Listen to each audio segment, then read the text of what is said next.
Faly miarabantsika tsirairay avy amin'ity alarobia fa 14 ny volana febroary ity. Mirary ny soa indrindra manao hatrany ary misaotra anao izay mandroso manaraka ny fandarana izay rahantsika eto dia ny fandraisana ny ten'Andriamanitra. Ny angatana dia hitondra voka-tsoa aminao mandrakariva ny ten'Andriamanitra. Alohan'ny hidirantsika ny amin'ny mofinainana io dia hivavaka. Andriamanitra tsara ny Zandanitro, mbola velom-pisaoranao izay satria mbola nomenao an'izao fotoana izao indray. Misaotra satria avy aminao ny fofinaina, avy aminao ny zavatra rehetra ary indrindra ny fitiavana.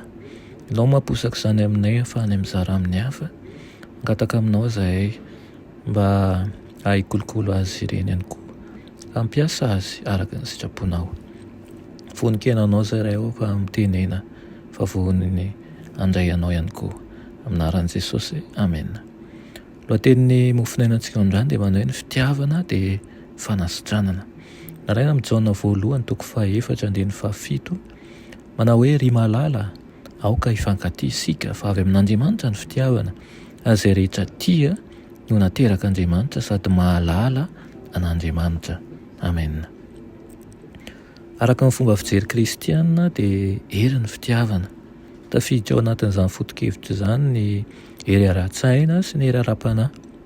Mivavaka amin'ny fahombiazana mba hanao ny tsara, indrindra ny fitiavana madio ary tsy mahay manao afa-tsy ny tsara izy. Misoroka ny fifandirana sy ny fahatrano izany ary mitondra fahasambarana marina. Matetika ny harena no mandrisika ho amin'ny kolikoly sy ny fanimbana ary ny tanjaka no manosika ho amin'ny herisetra fa ny fitiavana madio kosa ho tompon'ny fahamarinana sy ny fahatsarana. Tsy azo ampahatraina izay olona mihavana tsara amin'Andriamanitra sy ny mpiara-belona aminy. Tsy hisy fialonana ao am-pony ary tsy hanana toerana ao ny hevi-dratsy. Tsy mety hisy ao ny fankahalana misandatra ambonin'ny fahasorenana sy ny zava-manahirana eto amin'izao fiainana izao ny fomba fandrindra amin'Andriamanitra. Tsy maintsy hangotana hatramin'ny fakany izay rehetra namboleny Satana ao am-pony, fitsiriritany, ny fialonana, ny fisainandratsy, ny fitenenan-dratsy, ny tsy faharetana, ny fisaratsarana, ny fitsarana ivelany ihany koa, ny fitiavan-tenany, ny fieremana, ao koa ny avinavina. Raha vela hitoetra ao amin'ny fanahy ny zavatra tsy ireny dia hitondra voa izay handoto olona maro. Firifiry moa ireo olona mikolokolo zava-maniry izay misy poizina ka mamono ny voasarobidin'ny fitiavana ary koa mandoto ny fanahy.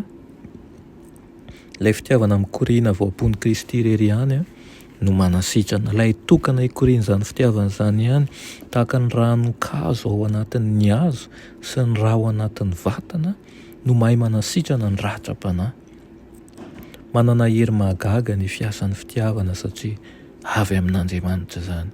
Ny valiteny mora izay mampianina ny fahatezerana mafy izy, ny fitiavana izay maro-poa sady mora fanahy ary manarona fahotana maro. Raha ianarantsika manko ireo leson'ireo dia ho lehibe manao ahoana re ny hery izay manasitrana antsika ho hafa tokoa ny fiainana ka hanjary fanandramany lanitra sady ny eto tany. Ary amin'ity anio ity aoka mba ho amin'ny fitiavana marina no hanehoantsika fitiavana ho an'ny hafa. Fientin'ny mpifankatia izy ny tanora sy izao tontolo izao kanefa aoka hitandrina mba ho andro hanehoanao fitiavana izay avy amin'Andriamanitra ho an'ny hafa fa tsy sanatria ho fety na ho andro izay isen'ny fitsangatsangana maro tsy akory.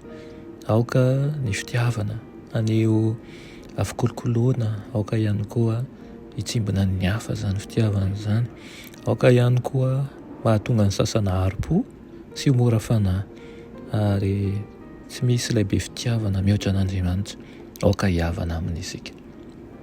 Avaka isika ry Andriamanitra tsara ny Zandanitro, mbola misaotra anao izay noho ny amin'ny fitiavana izay omenao anay.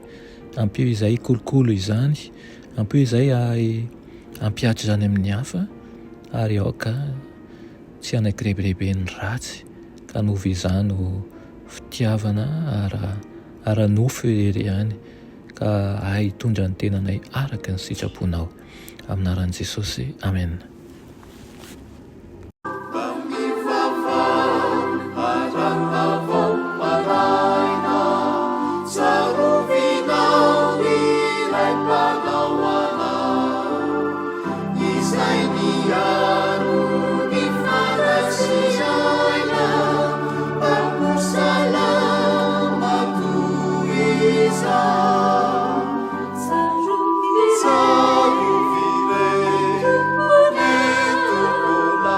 Savior.